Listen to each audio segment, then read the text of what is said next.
नमस्कार, आवाज समाचार में आप सभी का स्वागत है। मैं हूं सीमा। खबरों की शुरुआत करते हैं और सबसे पहले नजर डाल लेते हैं हेडलाइंस पर। उपराष्ट्रपति जगदीप धनखड़ ने दिया इस्तीफा, राष्ट्रपति ने किया मंजूर। नीतीश कुमार को बनाया जाए उपराष्ट्रपति, बीजेपी विधायक हरिभूषण ठाकुर बचौल की मांग। गूगल और मेटा पर ईडी का शिकंजा, ऑनलाइन सट्टेबाजी केस में दोबारा सम्मन जारी। और मुंबई से सटी वसई बीच पर दिखा रहस्यमयी कंटेनर, स्थानीय लोगों में डर का माहौल। और अब खबरें विस्तार से। भारत के उपराष्ट्रपति और राज्यसभा के सभापति जगदीप धनखड़ ने अपने पद से इस्तीफा दे दिया है। ये चौंकाने वाला फैसला सोमवार 21 जुलाई की रात को सामने आया, जब संसद का मानसून सत्र शुरू ही हुआ था और दिन भर उन्होंने राज्यसभा की कार्रवाई का संचालन भी किया था।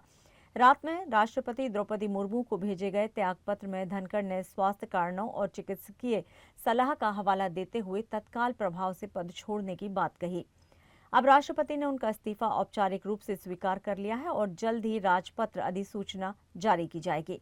राष्ट्रपति की स्वीकृति के साथ ही राज्यसभा के सभापति का पद रिक्त हो गया है और संविधान के तहत और नए राष्ट्रपति के नियुक्ति की प्रक्रिया जल्द ही शुरू की जाएगी। ये भारत के इतिहास में तीसरी बार है जब किसी राष्ट्रपति ने अपने कार्यकाल पूरा होने से पहले पद छोड़ा है। इससे पहले बीवी गिरी और कृष्णकांत भी इस्तीफा दे चुके हैं। और अब एक नजर डालते हैं कि कौन है आखिर जगदीप धनखड़। धनखड़ भारत के 14वें उपराष्ट्रपति थे। उन्होंने 10 अगस्त 2022 को शपथ ली थी। वे राजस्थान के एक किसान परिवार से आते हैं। चित्तौड़गढ़ के सैनिक स्कूल और राजस्थान विश्वविद्यालय से पढ़ाई के बाद वकालत में करियर शुरू किया। राजस्थान हाईकोर्ट और सुप्रीम कोर्ट में उन्होंने वकील के तौर पर काम किया। राजनीतिक सफर की शुरुआत कांग्रेस से की, बाद में बीजेपी में शामिल होकर 2019 में बंगाल के राज्यपाल बने। वे सांसद और मंत्री भी रह चुके हैं। अब सबकी निगाहें नए उपराष्ट्रपति के चुनाव पर टिकी हुई हैं। उपराष्ट्रपति जगदीप धनखड़ के इस्तीफे के बाद देश में अब नए उपराष्ट्रपति के नाम को लेकर चर्चाएं तेज हो गई हैं और इसी बीच बिहार से एक चौंकाने वाली मांग सामने आई है। बीजेपी विधायक हरिभूषण ठाकुर बचौल ने कहा है कि बिहार के मुख्यमंत्री नीतीश कुमार को उपराष्ट्रपति बनाया जाए। विधायक का कहना है कि अगर नीतीश उपराष्ट्रपति बनते हैं तो ये पूरे बिहार के लिए गौरव की बात होगी। उन्होंने ये बयान विधानसभा सत्र में शामिल होने से पहले मीडिया से बातचीत के दौरान दिया। हालांकि इस पर अभी तक खुद नीतीश कुमार की तरफ से किसी तरह की कोई प्रतिक्रिया सामने नहीं आई है। लेकिन साल के अंत में होने वाले बिहार विधानसभा चुनाव से पहले इस बयान के कई सियासी मायने निकाले जा रहे हैं। अब देखना यह है कि ये मांग वाकई कोई नई सियासी समीकरण बनाएगी या फिर सिर्फ एक व्यक्तिगत मांग बनकर रह जाएगी। भारत में गूगल और मेटा की मुश्किलें लगातार बढ़ रही हैं। प्रवर्तन निदेशालय यानी कि ईडी ने दोनों दिग्गज कंपनियों को एक बार फिर से सम्मन जारी किया है। मामला है अवैध ऑनलाइन सट्टेबाजी ऐप के प्रचार का, जिसमें विज्ञापन गूगल और मेटा के प्लेटफॉर्म पर धड़ल्ले से चल रहे थे। सूत्रों से मिली जानकारी के अनुसार ईडी की जांच में ये बात सामने आई कि इन प्लेटफॉर्म्स का इस्तेमाल फर्जी ब्रांड प्रमोशन और गैरकानूनी सट्टा ऐप्स के प्रचार के लिए हो रहा है। ये ऐप्स न सिर्फ अवैध हैं बल्कि करोड़ों युवाओं को बर्बादी की कगार तक पहुंचा रहे हैं। इससे पहले गूगल और मेटा ने पिछली पेशी में दस्तावेजों की कमी का हवाला देकर हाजिरी से इनकार कर दिया था, लेकिन अब ईडी ने स्पष्ट निर्देश दिए हैं 28 जुलाई को जरूरी दस्तावेजों के साथ पेश हो, नहीं तो अगली कार्रवाई के लिए तैयार रहें। ये पूरा मामला एक बड़ी चेतावनी है कि डिजिटल प्लेटफॉर्म्स को अब अपने विज्ञापन मानकों में सख्ती लानी होगी। भारत जैसे देश में जहां युवाओं को सट्टेबाजी की लत गंभीर नुकसान पहुंचा रही है, वहीं किसी भी तरह की डिजिटल लापरवाही अब माफ नहीं की जाएगी। मुंबई से सटे वसई में सुबह एक रहस्यमयी घटना से हड़कंप मच गया, जब कलम बीच पर एक विशाल कंटेनर बहकर किनारे आ गया। मंगलवार की सुबह कलम बीच पर मछुआरे जब रोज की तरह समुद्र की ओर निकले तो उनकी नजर एक बड़े से कंटेनर पर पड़ी। ये कंटेनर लहरों के साथ बहता हुआ समुद्री किनारे तक पहुंचा था। इस नजारे को देखकर बीच पर मौजूद स्थानीय लोग डर और हैरानी में रह गए।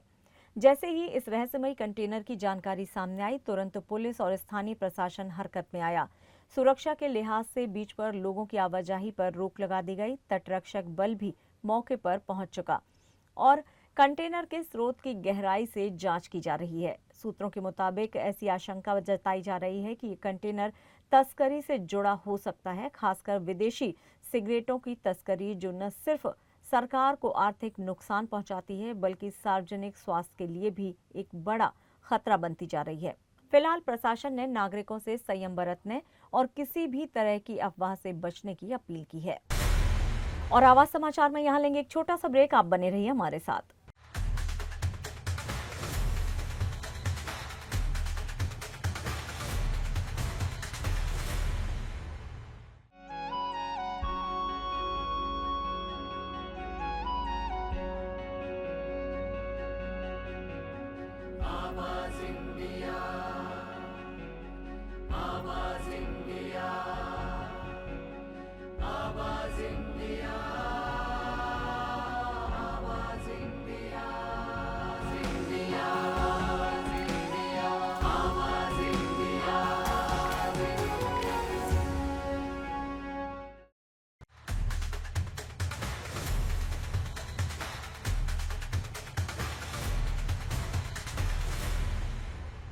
ब्रेक के बाद एक बार फिर से आप सभी का स्वागत है। बढ़ते हैं अपनी अगली खबर की ओर।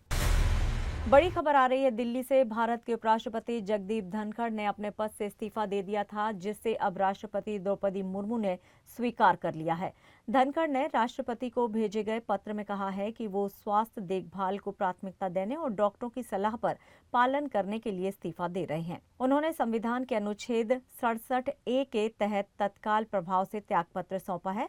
प्रधानमंत्री नरेंद्र मोदी ने भी इस पर प्रतिक्रिया देते हुए उन्हें अच्छे स्वास्थ्य की कामना की। अगस्त 2022 में उपराष्ट्रपति बने धनखड़ का कार्यकाल 2027 तक था, लेकिन अब वो समय से पहले ही पद से विदा हो गए हैं। उपराष्ट्रपति जगदीप धनखड़ के इस्तीफे के बाद देश की राजनीति में हलचल तेज हो गई है। राष्ट्रपति द्रौपदी मुर्मू ने उनका इस्तीफा मंगलवार 22 जुलाई को मंजूर कर लिया है। इसी बीच प्रधानमंत्री नरेंद्र मोदी की पहली प्रतिक्रिया सामने आई है। पीएम मोदी ने सोशल मीडिया प्लेटफॉर्म एक्स पर पोस्ट करते हुए लिखा, श्री जगदीप धनखड़ जी को भारत के उपराष्ट्रपति सहित कई भूमिकाओं में देश की सेवा करने का अवसर मिला। मैं उनके उत्तम स्वास्थ्य की कामना करता हूं। धनखड़ के इस्तीफे के बाद अब जल्द ही नए उपराष्ट्रपति के लिए चुनाव कराए जाएंगे। संविधान के अनुसार उपराष्ट्रपति की मृत्यु, इस्तीफा या हटाए जाने की स्थिति में तय समय के भीतर चुनाव कराना जरूरी होता है। बता दें कि जगदीप धनखड़ अपने कार्यकाल के दौरान कई बार विपक्ष पर तीखे हमले और शैक्षणिक संस्थानों पर बयानों को लेकर चर्चा में भी रहे हैं। आज संसद में दिल्ली विकास प्राधिकरण यानी कि डीडीए की कार्रवाई को लेकर चौंकाने वाला खुलासा हुआ है। राज्यसभा सांसद मनोज झा के सवाल के जवाब में केंद्र सरकार ने बताया कि पिछले 3 सालों में दिल्ली में 5158 झुग्गी झोपड़ियों पर डीडीए ने बुलडोजर चलाया है। सरकार के मुताबिक इन झुग्गियों को हटाकर प्रभावित लोगों को आधुनिक फ्लैट दिए गए, लेकिन सबसे बड़ी चुनौती थी झुग्गियों से फ्लैट में जीवन जीने की आदत डालना। सरकार ने बताया कि लोगों को एकजुट समूह में रहना, साझा संसाधनों को समझना और बदलावों को अपनाना आसान नहीं था। इसके लिए एनजीओ की मदद से ट्रेनिंग और जागरूकता अभियान चलाए गए। डीडीए ने झुग्गियों की पहचान और पुनर्वास की प्रक्रिया के लिए ऑनलाइन ट्रेनिंग सिस्टम भी शुरू किया है। पात्रता से लेकर फ्लैट आवंटन तक ये सारी प्रक्रियाएं पारदर्शी और डिजिटल हो गई हैं। पुनर्वास चाहने वालों के लिए लोन की व्यवस्था, शिकायतों के लिए अपील तंत्र और परियोजनाओं की योजना के लिए ट्रांजैक्शन एडवाइजर तक नियुक्त किए गए हैं। तो एक तरफ सरकार दावा कर रही है कि झुग्गियों को हटाकर उन्हें बेहतर जीवन दिया जा रहा है, लेकिन सवाल ये है कि क्या ये बदलाव झुग्गीवासियों के लिए वाकई आसान साबित होगा। मुंबई के मित्तल चैम्बर्स में एक कार्यक्रम के जरिए मीटिंग का आयोजन किया गया। ये मीटिंग उन सिख स्टूडेंट्स के सिलेक्शन को लेकर थी जो होनहार तो हैं लेकिन आर्थिक रूप से कमजोर हैं और इंजीनियरिंग की पढ़ाई का खर्च नहीं उठा सकते। इस पहल के तहत देश के अलग अलग राज्यों से आए स्कॉलर बच्चों को कर्नाटक के गुरु नानक इंजीनियरिंग कॉलेज विदर में एडमिशन दिलवाया जाएगा और पढ़ाई से लेकर रहने खाने तक का सारा खर्च फ्री में उठाया जाएगा।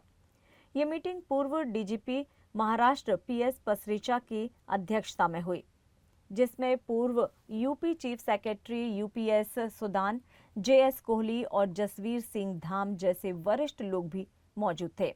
वहीं आवाज इंडिया से बातचीत करते हुए महाराष्ट्र के पूर्व डीजीपी पीएस पसरीचा ने कहा है कि हमने साल 2006 में सिर्फ 5 बच्चों से ये काम शुरू किया था। आज हम हर साल 22 बच्चों को इंजीनियरिंग की पूरी सुविधा दे रहे हैं। इस योजना से अब तक कई बच्चों का भविष्य संवर चुका है और ये काम पूरी तरह समाज सेवा की भावना से किया जा रहा है। खबर जम्मू कश्मीर से जुड़ी है, जहां सुप्रीम कोर्ट ने पुलिस हिरासत में टॉर्चर के शिकार हुए कांस्टेबल खुर्शीद अहमद चौहान को बड़ी राहत दी है। कोर्ट ने केंद्र शासित प्रदेश प्रशासन को आदेश दिया है कि वो चौहान को 50 लाख रुपए का मुआवजा दे। इसके साथ ही मामले की जांच अब केंद्रीय जांच ब्यूरो यानी कि सीबीआई को सौंप दी गई है। घटना 17 फरवरी 2023 की है, जब चौहान को कुपवाड़ा के एसएसपी ऑफिस में बुलाया गया था, लेकिन वहां उन्हें हिरासत में लेकर टॉर्चर किया गया और हालत बिगड़ने पर अस्पताल में भर्ती करना पड़ा। कांस्टेबल चौहान ने सुप्रीम कोर्ट में 3 मांगे रखी थी: एफआईआर रद्द करने की, दोषी पुलिसकर्मियों पर केस दर्ज करने की और सीबीआई जांच की। सुप्रीम कोर्ट ने तीनों मांगें स्वीकार कर ली हैं। कोर्ट ने जम्मू कश्मीर सरकार के उस तर्क को भी खारिज कर दिया है जिसमें कहा गया था कि चौहान ने पूछताछ से बचने के लिए आत्महत्या की कोशिश की थी।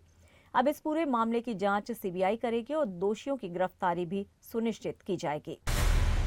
राजनीतिक प्रतिद्वंद्विता के बावजूद शरद पवार के काम की तारीफ सीएम देवेंद्र फडणवीस ने की थी। अब की बार एनसीपी एसपी गुट के चीफ शरद पवार ने महाराष्ट्र के मुख्यमंत्री देवेंद्र फडणवीस की तारीफ की है। शरद पवार ने मुख्यमंत्री देवेंद्र फडणवीस के काम करने की शैली को जबरदस्त बताया है। उन्होंने तारीफ करते हुए कहा है कि मैं उनके काम को देखकर सोचता हूं कि वे थकते क्यों नहीं हैं। शरद पवार ने एक इंटरव्यू में बातचीत के दौरान ये बात कही। इंटरव्यू के दौरान उनसे फडणवीस के साथ अपने संबंधों और महाराष्ट्र की राजनीति में चल रहे घटनाक्रम को लेकर सवाल किया गया था। बातचीत के दौरान शरद पवार ने कहा कि 2 विपरीत विचारधाराओं के लोग एक साथ काम कर सकते हैं। ये उन्होंने और फडणवीस ने अपनी कार्यशैली से दिखाया है। देवेंद्र फडणवीस की कार्यशैली जबरदस्त, पवार ने जोर देकर कहा कि उनकी और फडणवीस की कार्यशैली के बीच एक अद्भुत तालमेल है और इस बात से कोई इनकार नहीं कर सकता। पवार ने फडणवीस के काम के प्रति समर्पण को स्वीकार करते हुए कहा कि वे प्रतिदिन 18 से 19 घंटे काम करते हैं। उन्होंने फडणवीस की कार्यक्षमता और ऊर्जा की सराहना की और कहा कि इतनी मेहनत के बाद भी फडणवीस थकते क्यों नहीं हैं। पवार ने इस बात पर जोर दिया कि राजनीतिक मतभेदों के बावजूद फडणवीस के साथ उनका व्यक्तिगत तालमेल बहुत अच्छा है। उन्होंने कहा कि दोनों नेता हमेशा एक दूसरे का सम्मान करते हैं और व्यक्तिगत संबंधों को राजनीति से अलग रखते हैं। पवार ने बताया कि फडणवीस ने कई महत्वपूर्ण फैसले लिए हैं जो राज्य के विकास के लिए आवश्यक थे। उन्होंने कहा कि फडणवीस एक दूरदर्शी नेता है जो राज्य के भविष्य के लिए हमेशा सोचते हैं। बिहार में मतदाता सूची की समीक्षा को लेकर सियासी संग्राम छिड़ गया है। संसद भवन से लेकर बिहार विधानसभा तक विपक्षी दलों ने जमकर विरोध प्रदर्शन किया। कांग्रेस सांसद राहुल गांधी और सपा नेता अखिलेश यादव ने संसद भवन के मकर द्वार पर धरना दिया और इस प्रक्रिया को लोकतंत्र के खिलाफ बताया। विपक्ष का आरोप है कि इस विशेष गहन पुनरीक्षण यानी कि एसआईआर के जरिए प्रवासियों, आर्थिक रूप से कमजोर और हाशिए पर खड़े लोगों को निशाना बनाया जा रहा है। विपक्ष ने इस पर संसद में बहस और न्यायिक जांच की मांग की है। वहीं सत्ता पक्ष की तरफ से केंद्रीय मंत्री गिरिराज सिंह ने विपक्ष पर पलटवार किया। उन्होंने कहा कि तेजस्वी यादव को संविधान पर भरोसा है या नहीं। उन्होंने आरोप लगाया कि तेजस्वी को रोहिंग्यों और बांग्लादेशियों की चिंता सता रही है, तो बिहार से निकला ये मुद्दा अब संसद के गलियारों तक पहुंच गया है, जहां इस पर राजनीतिक संग्राम और भी तेज होता दिख रहा है। विपक्ष का आरोप है कि इस विशेष गहन पुनरीक्षण यानी कि एसआईआर के जरिए प्रवासियों, आर्थिक रूप से कमजोर और हाशिए पर खड़े लोगों को निशाना बनाया जा रहा है। विपक्ष ने इस पर संसद में बहस और न्यायिक मांग की जांच की है। वहीं सत्ता पक्ष की ओर से केंद्रीय मंत्री गिरिराज सिंह ने विपक्ष पर पलटवार किया है। उन्होंने कहा कि तेजस्वी यादव को संविधान में भरोसा है या नहीं। उन्होंने आरोप लगाया कि तेजस्वी को रोहिंग्यों और बांग्लादेशियों की चिंता सता रही है, तो बिहार से निकला ये मुद्दा अब संसद के गलियारों तक पहुंच गया है, जहां इस पर राजनीतिक संग्राम और भी तेज होता दिख रहा है। एक ऐसा बंधन जिसे 7 फेरों से जोड़ा जाता है और वादों से सजाया जाता है। लेकिन सोचिए, अगर यही वादों का निभाने वाला इंसान एक दिन सबसे बड़ा धोखा दे तो? इन दिनों एक के बाद एक ऐसे ही मामले सामने आ रहे हैं जहां भारतीय महिलाएं शादी के बाद विदेश तो गईं, लेकिन कभी वापस नहीं लौटी। थाईलैंड, कनाडा और ऑस्ट्रेलिया जैसे देशों में ऐसी घटनाएं हुई जहां पतियों पर ही उनकी हत्या का शक है। लखनऊ की प्रियंका भी ऐसे ही सपने को लेकर पति और बेटे के साथ थाईलैंड घूमने गई थी, लेकिन लौट कर आई तो सिर्फ उसकी लाश। प्रियंका का शव होटल के बाथरूम के टब में मिला। पहले पोस्टमार्टम में मौत की वजह कार्डियो पैल्मोनरी फेलियर बताई गई, लेकिन प्रियंका के पिता ने पति आशीष श्रीवास्तव पर हत्या का आरोप लगाया। थाईलैंड पुलिस ने जांच शुरू की है और मामला संदिग्ध बना हुआ है। और ये सिर्फ एक केस नहीं है, ऐसे 3 केस सामने आए जहां प्यार के वादे, खूबसूरत ख्वाब और शादी का रिश्ता आखिरकार खून से लथपथ एक अंत में बदल गया। महाराष्ट्र के कृषि मंत्री माणिकराव कोकाटे एक बार फिर से विवादों में हैं। सोशल मीडिया पर वायरल हुए एक वीडियो ने राजनीतिक गलियारों में भूचाल ला दिया है। वीडियो में मंत्री जी को विधानसभा की कार्यवाही के दौरान मोबाइल पर रमी गेम खेलते हुए दिखाया गया है। विपक्ष ने इसे लोकतंत्र का अपमान बताते हुए उनके इस्तीफे की मांग की है। वहीं कोकाटे ने खुद को बेगुनाह बताते हुए पलटवार किया है। अब इस मुद्दे पर सुषमा अंधारे ने भी तीखा हमला बोला है। महाराष्ट्र विधानसभा की कार्यवाही के दौरान कृषि मंत्री माणिकराव कोकाटे का मोबाइल पर रमी गेम खेलने का वीडियो वायरल हुआ और सियासी भूचाल आ गया।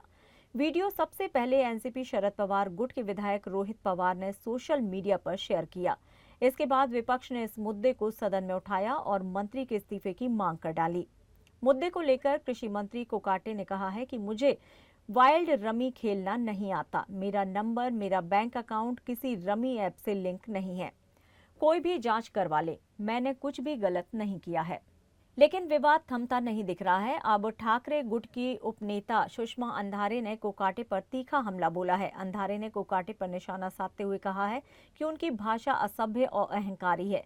क्या हम मंत्री से ये उम्मीद करते हैं वो कहेंगे कि क्या हमने बलात्कार किया है? ये मंत्री पद की गरिमा के खिलाफ है। सुषमा ने सवाल उठाया है कि मंत्री कोकाटे जैसे लोग न केवल जवाबदेही से भाग रहे हैं, बल्कि सरकार की छवि भी खराब कर रहे हैं।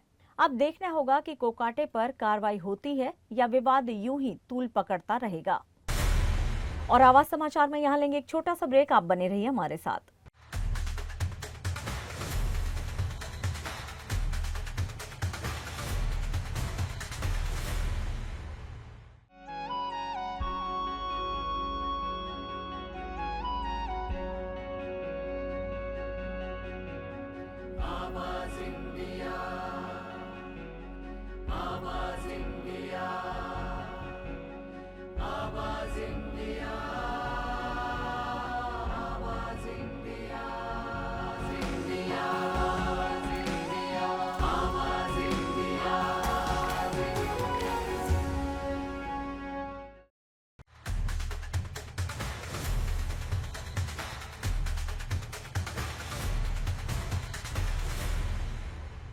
ब्रेक के बाद एक बार फिर से आप सभी का स्वागत है। बढ़ते हैं अपनी अगली खबर की ओर। दिल्ली के युवाओं, खिलाड़ियों और छात्रों के लिए आज का दिन लाया है खुशखबरी। दिल्ली सरकार ने कैबिनेट मीटिंग में 3 बड़े फैसलों को मंजूरी दी है, जिससे शिक्षा और खेल दोनों सेक्टरों में क्रांति आने वाली है। सबसे पहले बात करते हैं खिलाड़ियों की। अगर कोई खिलाड़ी ओलंपिक में गोल्ड मेडल लाता है तो उसे अब 7 करोड़ रुपए का इनाम मिलेगा। सिल्वर लाने पर 5 करोड़ और ब्रॉन्ज लाने पर 3 करोड़ रुपए दिए जाएंगे। वहीं एशियन और कॉमनवेल्थ गेम्स में मेडल लाने वाले खिलाड़ियों को दिल्ली सरकार नौकरी भी देगी। ग्रुप ए, बी और सी की सरकारी पोस्टिंग दी जाएगी। छात्रों के लिए भी अच्छी खबर है। 10वीं बोर्ड में शानदार नंबर लाने वाले 1200 मेधावी छात्रों को मिलेगा हाई परफॉर्मेंस i7 लैपटॉप। सरकार ने स्मार्ट क्लासरूम प्रोजेक्ट के तहत 900 करोड़ रुपए के बजट को भी मंजूरी दे दी है। अब 2029 तक दिल्ली के स्कूलों में 21,000 से ज्यादा स्मार्ट क्लासेस होंगी। खेल प्रोत्साहन योजना के तहत राष्ट्रीय स्तर पर खेलने वाले स्टूडेंट्स को 5 लाख और इंटरनेशनल मेडल लाने वाले को 11 लाख तक की प्रोत्साहन राशि दी जाएगी। कुल मिलाकर कहें तो शिक्षा और खेल में दिल्ली सरकार ने आज एक इतिहास रच दिया है। बॉलीवुड की रोमांटिक फिल्म सयारा अब इन दिनों दर्शकों के सिर पर चढ़कर बोल रही है। फिल्म की बम्पर कमाई और शानदार रिस्पांस के बीच अब खुद करण जौहर ने एक इमोशनल पोस्ट शेयर कर दिया है। करण ने लिखा है कि एक्टर आहान पांडे ने उनका दिल तोड़ दिया है। मोहित सूरी के निर्देशन में बनी इस फिल्म ने न सिर्फ बॉक्स ऑफिस पर तहलका मचाया है, बल्कि अनुपम खेर की द तन्वी का जादू और सोनाक्षी सिन्हा की निकिता रॉय को भी पीछे छोड़ दिया है। फिल्म इंडस्ट्री के गलियारों में इस वक्त सिर्फ सयारा की ही चर्चा हो रही है और करण जौहर का ये इमोशनल रिएक्शन दर्शकों के दिल में और उत्सुकता जगा रहा है। क्या किसी ढाबे में पहले मांसाहारी खाना परोसा जाता था और अब सिर्फ शाकाहारी?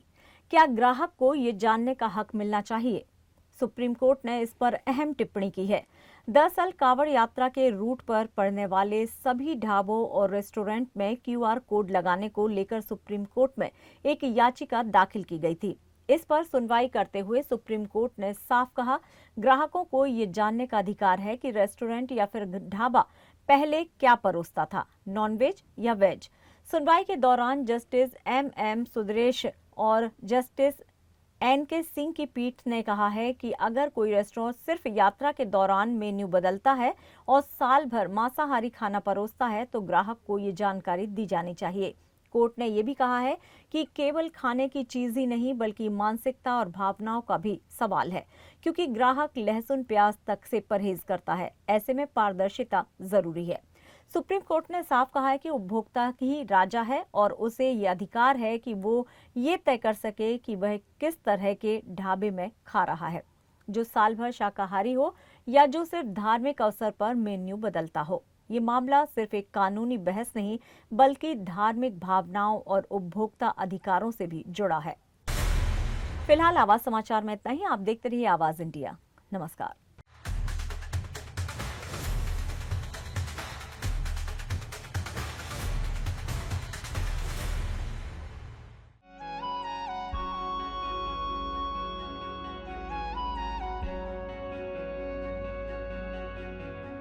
आवाज इंडिया।